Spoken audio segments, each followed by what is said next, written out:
Correction d'exercice numéro 2 du chapitre 13.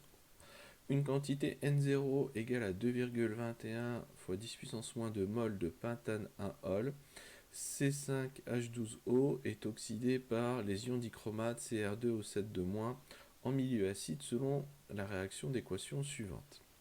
Donc on nous donne ici l'équation. On nous dit que l'on obtient une quantité petit n expérimentale de 1,9 fois 10 puissance moins 2 mol d'acide pentanoïque C5H10O2. Les ions hydrogène H+, et dichromate Cr2O7- sont en excès. Première question, on nous demande de définir le rendement. Donc là, c'est du cours.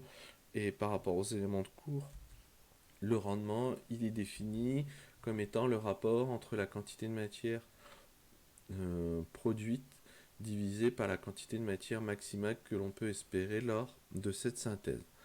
NP, c'est une grandeur qui s'obtient par l'expérience. Nmax, c'est une grandeur qui s'obtient par le calcul. On nous demande de calculer la quantité de matière maximale d'acide pentanoïque que l'on peut former. Donc ici, ça va être notre espèce, l'espèce que l'on souhaite, et on veut calculer la quantité Nmax de cette espèce. Donc, d'après l'énoncé, on nous dit que les ions H+, et les ions Cr2O7- sont en excès. Donc, ça signifie que le réactif limitant de cette transformation, c'est cette espèce chimique, c'est-à-dire le pentane 1-ol. Donc, si le réactif limitant, c'est le pentane 1-ol, ben, ça signifie qu'à la fin, j'en aurai plus. Et on imagine, on fait un tableau d'avancement à l'état final au niveau du pentane 1-ol. Ici, devrait être écrit N0 moins 3X max. Et ça, ce serait égal à 0. Donc ici, on va pouvoir calculer X max. Et donc, ça va nous donner ceci.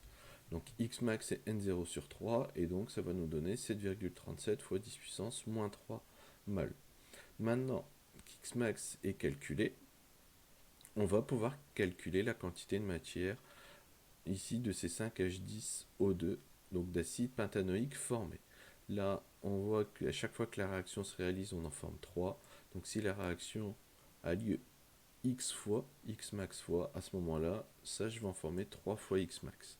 Et donc la quantité de matière maximale d'acide pentanoïque, elle va être égale à 3X max, c'est-à-dire ici à 2,21 fois 10 puissance moins 2 mol. Dernière question, on nous demande ici d'en déduire le rendement de cette synthèse. Donc là, on va repartir de la définition de notre rendement. Et donc, on va avoir ceci. Le rendement état, c'est la quantité de matière produite 1,9 fois 10 puissance moins 2 mol. Donc ça nous est fourni dans l'énoncé. Divisé par la quantité de matière maximale Nmax, 2,21 fois 10 puissance moins 2, donc ça nous fait un rendement de 0,86, c'est-à-dire 86%. Et ça clôture la correction de cet exercice.